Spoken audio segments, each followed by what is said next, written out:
Hello, and thank you for logging on to the Foundation for Physician Advancement podcast channel in partnership with Convey Med. FPA is a nonprofit built for and run by Marnie Reed and a group of dedicated physician educators. Our mission is to help physicians build a successful practice in today's healthcare setting through the development of your leadership skills and business acumen. I'm Marnie Reed, Executive Director, and we hope you enjoy today's discussion.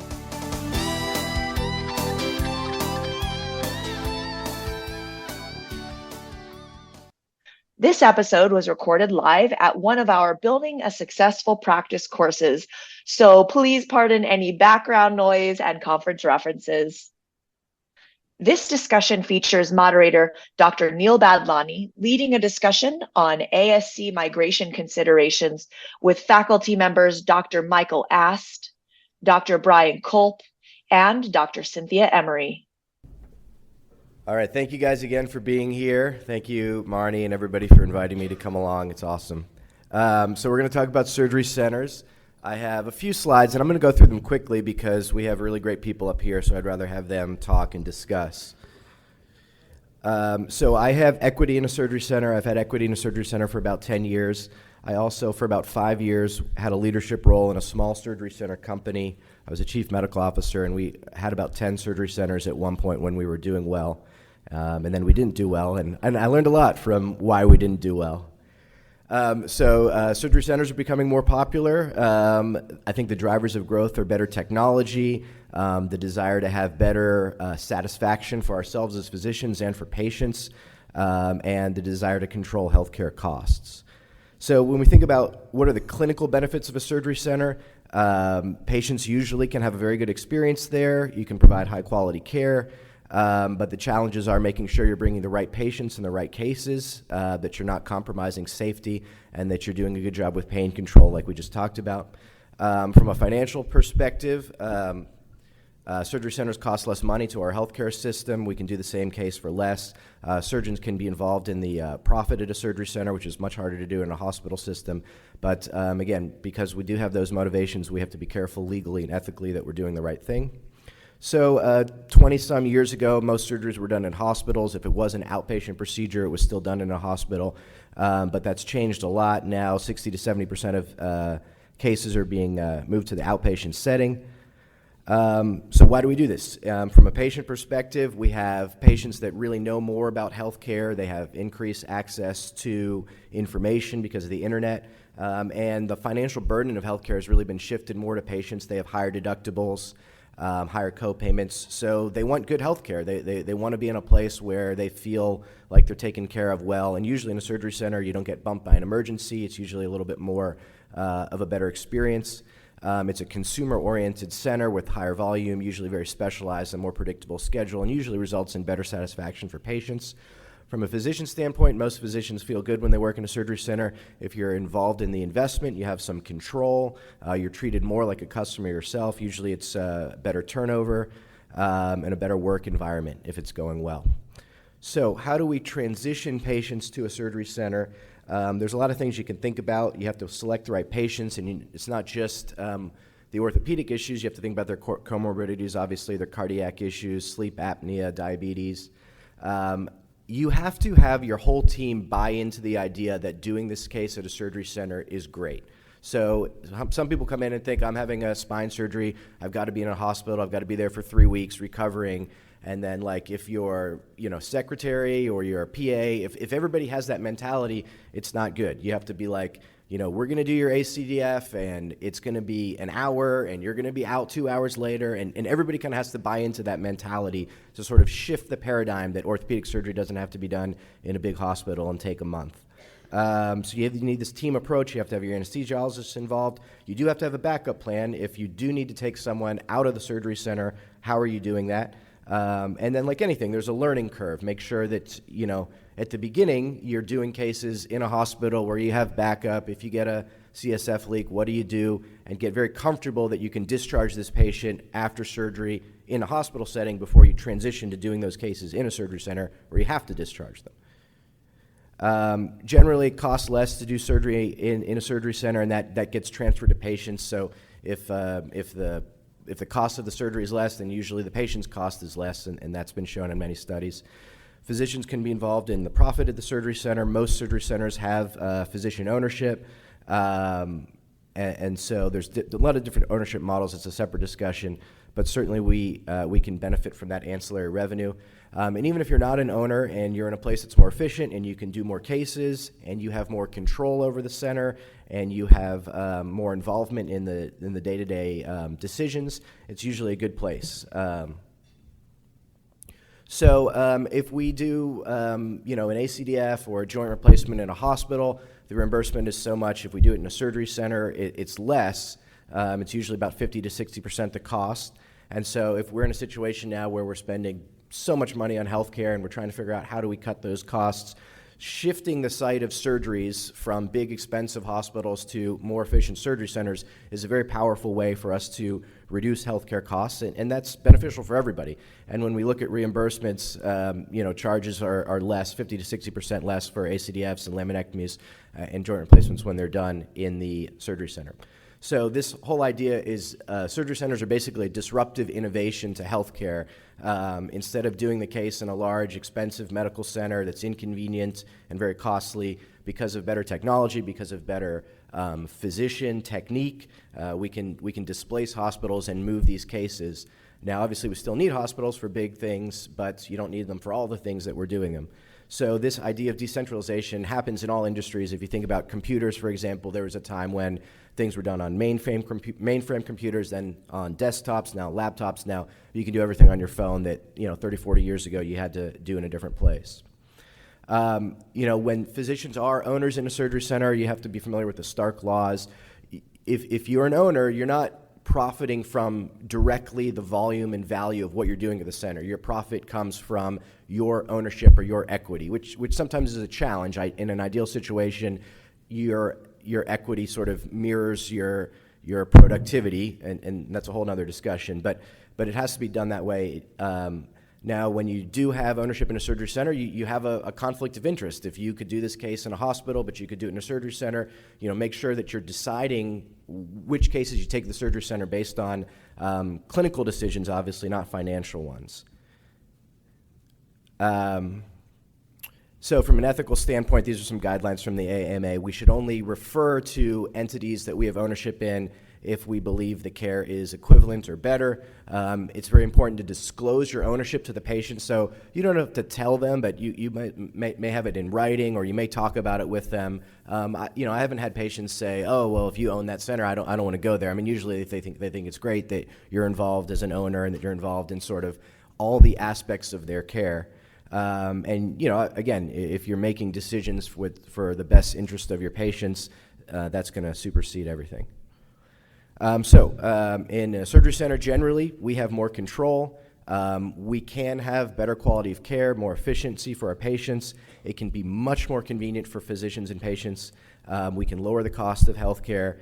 And this competition, some big hospital systems may say, well, we don't want surgery centers, but the good hospitals realize this competition is good. They can put other cases in their hospital, more expensive things that need to be in the hospital, and good health systems are getting involved in the surgery center with ownership as well. All right, so we've got this great panel up here, so why don't we shift gears and start talking with the panel. All right, so we've got Mike Ast, Brian Culp, and Cynthia Emory here, who all have great experiences. So I'll start with just asking you guys some general questions. So Cynthia, what is the best part for you about being involved in your center? And I know you had some other experiences, so please feel free to share them. I do oncology, and so there's probably a small subset of cases that I can do at a surgery center safely. I'm not quite to the point of doing like same-day distal femurs or proximal femurs.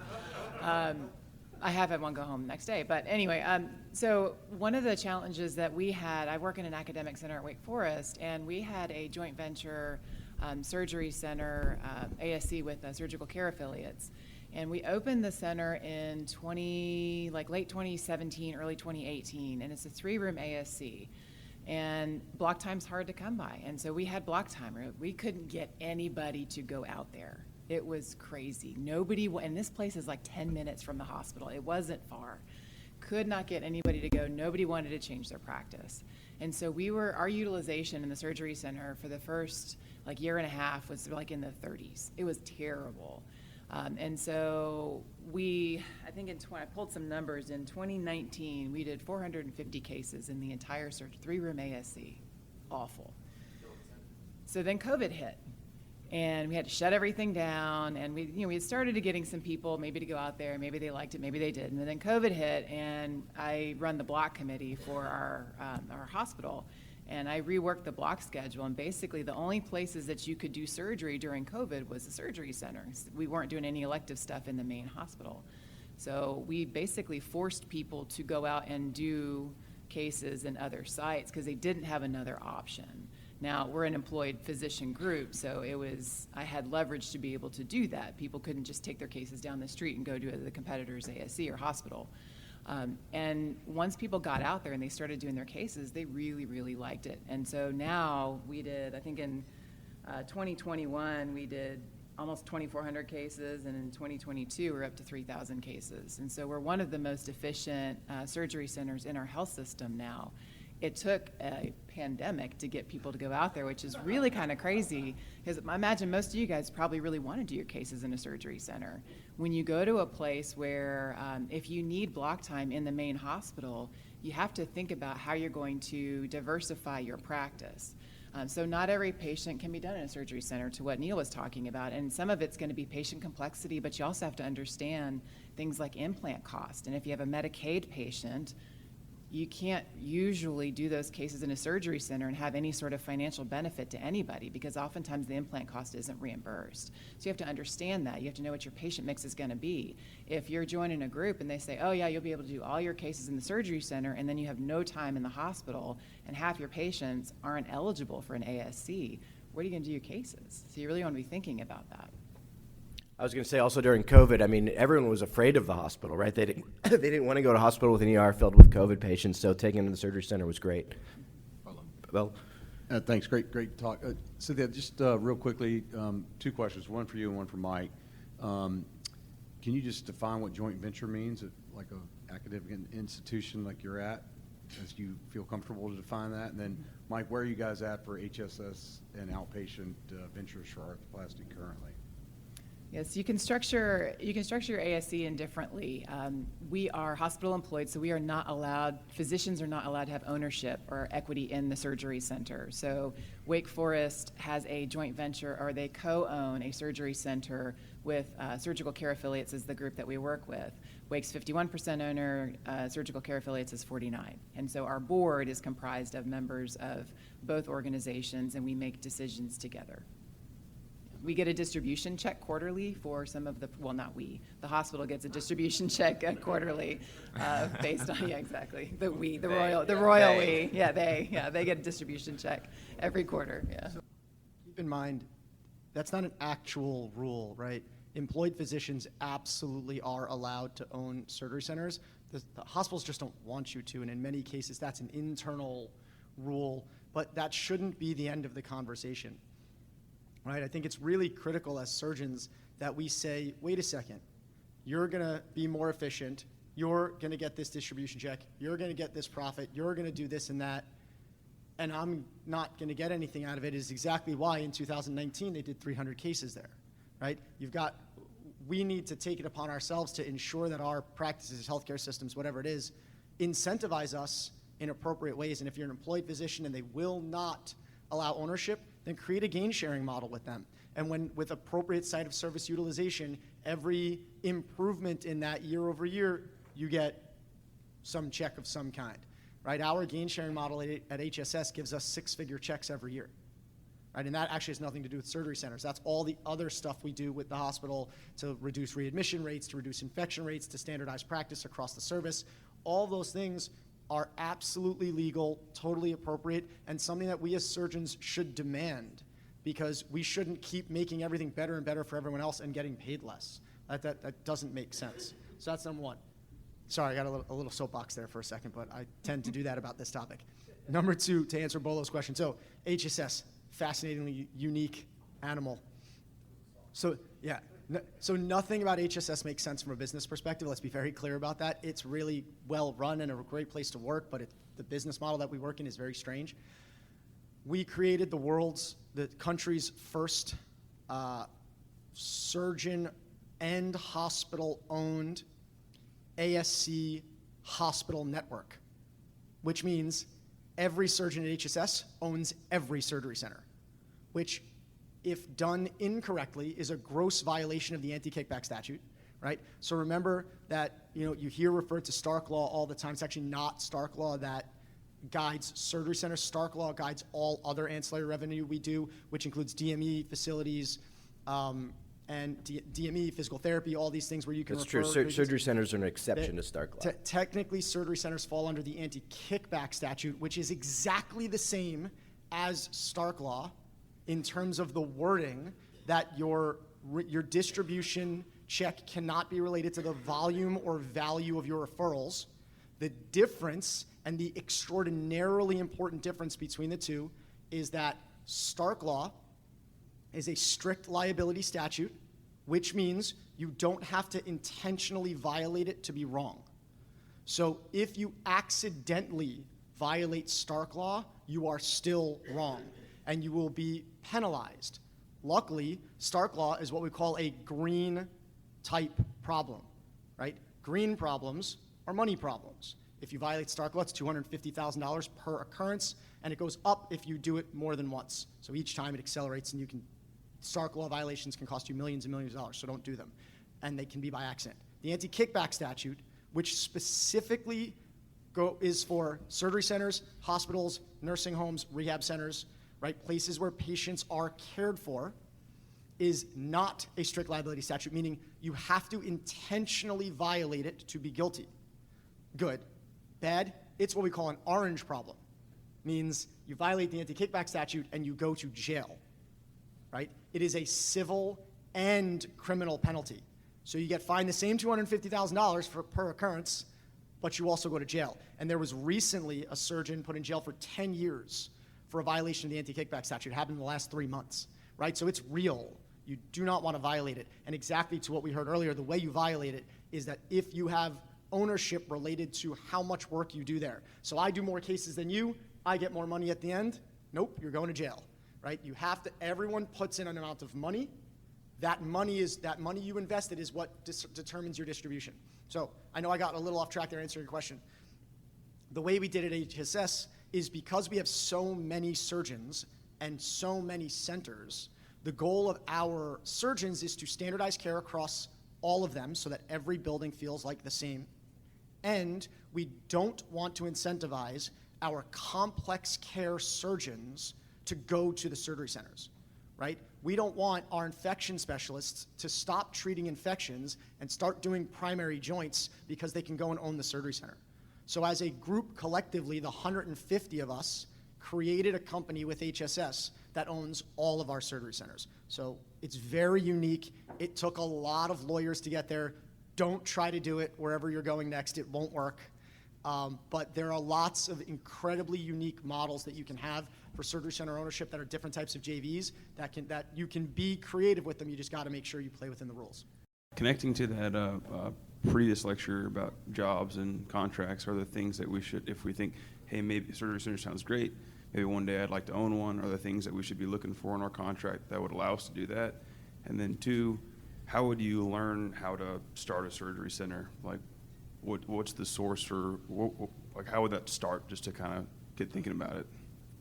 Okay, these are good questions. So, so taking off this, you talked about joint ventures. So most surgery centers are joint ventures. So you can have physicians purely owning the surgery center themselves, and then usually you're employing someone to manage it. You can have a joint venture of physicians and a management company like an SCA. You can have a joint venture of physicians and a hospital system. You can have a joint venture of all three, physicians, management company, and hospital system.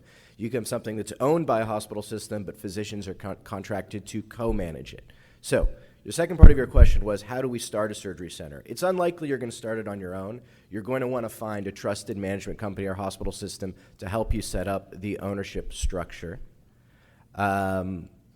It's something that you're going to need a partner to do. So your question was, coming into a job, and I want to get into a surgery center, what I need to know, and then another side question was about state laws. So every state has a different law. They're called certificate of need laws. So some states you can just build a surgery center on any corner, like Texas. Other states you have to prove the need for a surgery center. So that's something to think about. I'll open it to you guys. Coming in as a new person, you want to get involved in a surgery center. What's your strategy? Just a little about certificate of need before we leave that. It's not. It is so unbelievably complicated, and it is absolutely different in every state. So really fun ones. What state has the most surgery centers per capita? Texas. Right? It should be Texas, right? Because Texas has no CON, so there should be literally everywhere. It's not. It's Maryland. And do you want to know why? In Maryland, you don't need a CON as long as the surgery center only has one room. So every single doctor's office in Maryland has a one-room surgery center. And everyone who lives in Virginia, which has a really strict certificate of need law, has a one-room center in Maryland because they're right next to each other, and Maryland is tiny. So the state laws are very, very unique, and you just need to understand what they are. Again, certificate of need is another one of the laws that the federal government has actually recommended be removed. Certificate of need makes no sense at all. It was best stated by the appellate court judge in North Carolina when North Carolina appealed the certificate of need law, and the judge said something like, if you were to try to explain to me that you're going to pass a law that we're going to improve pricing by limiting competition, I'd have said, wait a second, you got that backwards, right? That's what certificate of need laws do. They minimize competition, and when they were made, they were said that's because we don't want to have too much competition. It's going to drive up prices.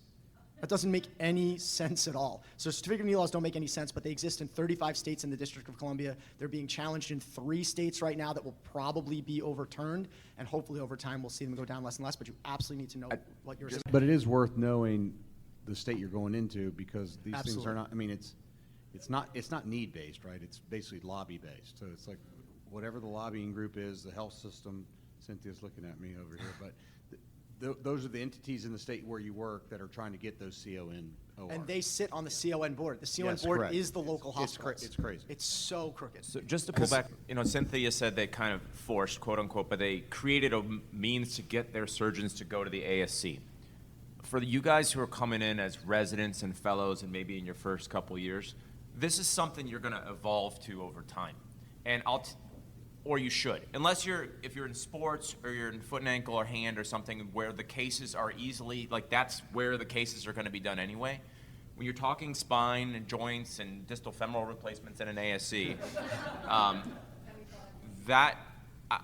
just going to, a personal story, which was I came into practice, they hired me to start their outpatient joint program, and they said, great, we expect you doing cases at the ASC, here's your block time in the next 6 months. I'm like, I haven't even done a case in the main OR yet. You haven't got a workflow, a team. I haven't downloaded 1 million slides with pain protocol. There's nothing that exists to go take this and move the site of service to another site of service. So I just want to backtrack, which is if you are getting pressure to do something at an ASC, whether it's financial or that's where your block time is, not everybody who's the decision maker in your practice understands medicine. They don't understand that they're asking you to do something that has risk to the patient, because they're not taking the risk, you're taking the risk for your patient. And you need to be able to figure out where your comfort zone or where the line in the sand ought to be. Because the new guy, the established spine guy, probably is the one who should be going. We're bringing a spine guy in, and we're like, hey, great, we want you to start working on outpatient joints. We have 2 guys who do spine already who are not doing that much outpatient work. And so the only thing I just want to condition, we say you got pushed to do cases in the ASC, is that shouldn't be how it should occur when you're first getting started. And if it is, you need to enlist your mentors or talk to people to make sure that you're protecting your patients, because your CEO doesn't understand that maybe you're not ready for that yet. And it leads actually to the second part of the question, which was sort of how do you learn about it? So Neil talked about if you're starting a surgery center from scratch, if they don't have one yet. Most of the situations a lot of us are going to go into in our first couple of years is going to be exactly like Brian. You're going to be the new spine surgeon. You're going to be the new joint surgeon. You're going to be the new whatever service line you're bringing to that practice, and they're going to say, hey, we'd love for you to help us stand up a program in the surgery center we already have, right? We own a surgery center, we do our foot and ankle and some of our sports, but we don't do shoulders there because we don't have a shoulder surgeon yet. That's why we hired you, or whatever it is.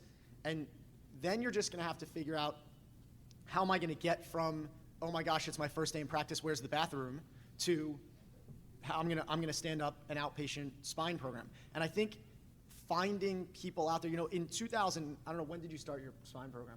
I started practice in 2011 at a surgery center. There were already 2 guys doing spine at the surgery center, so I learned a lot from them. Like, what do you do here? What should you not do here? So I started my joints program in 2013, and at the time there were only like 7 centers in America really doing any amount of joints. So guess what? I went and visited them all.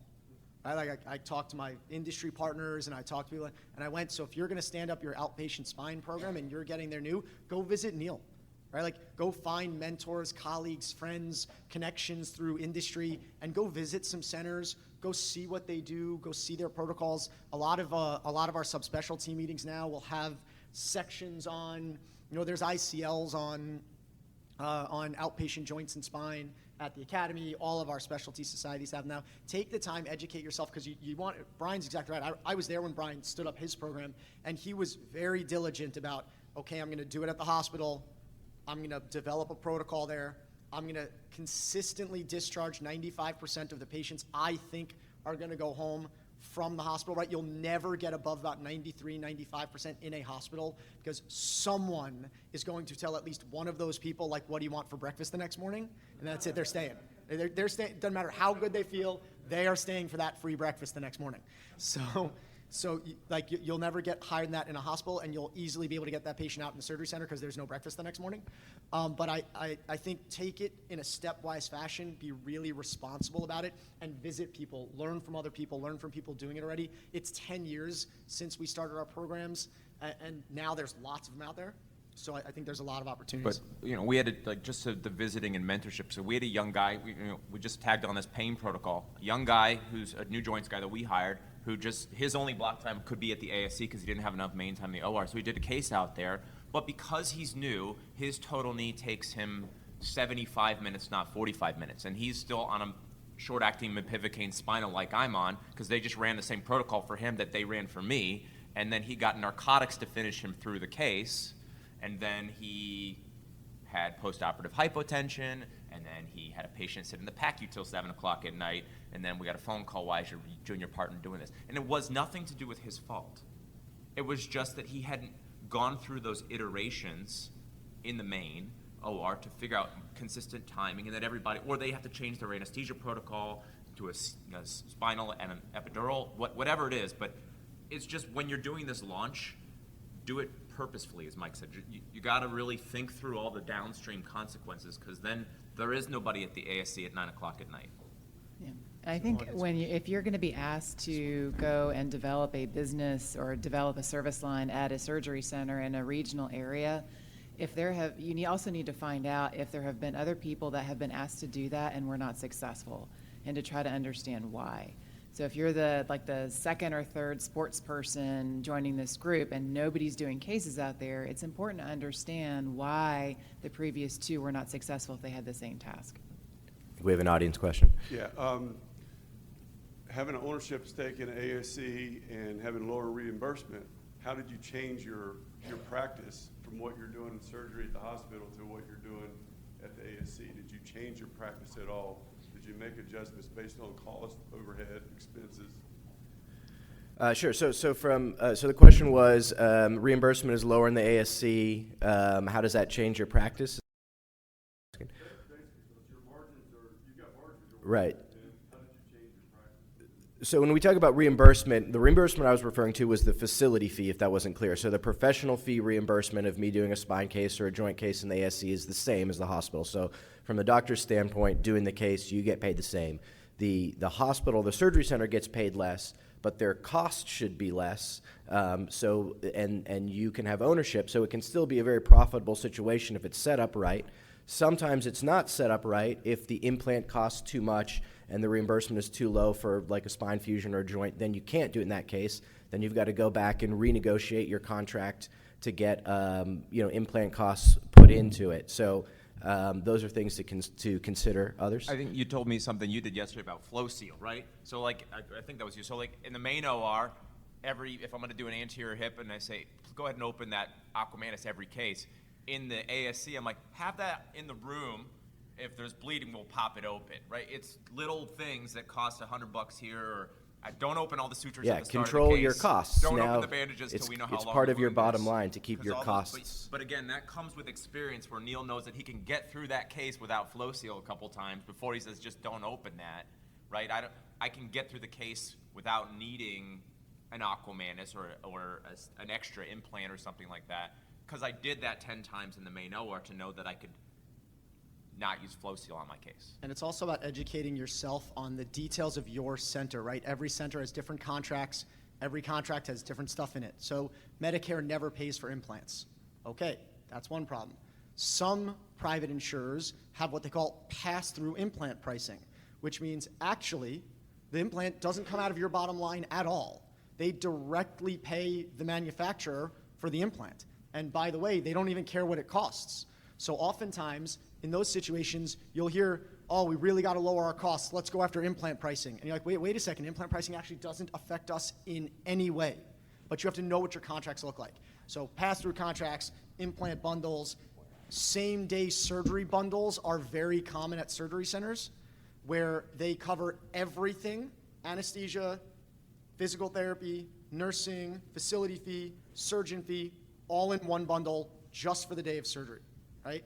If that happens, you really need to understand where those costs are. What are your fixed costs? What are your variable costs? How you can adjust them like we just heard them talk about. So it's really, the thing about surgery centers is they really work when you get yourself involved. When the surgeon is really involved, they really understand both the clinical and the business side of it. They do it responsibly and correctly. They can be hugely, hugely successful. They are not all successful.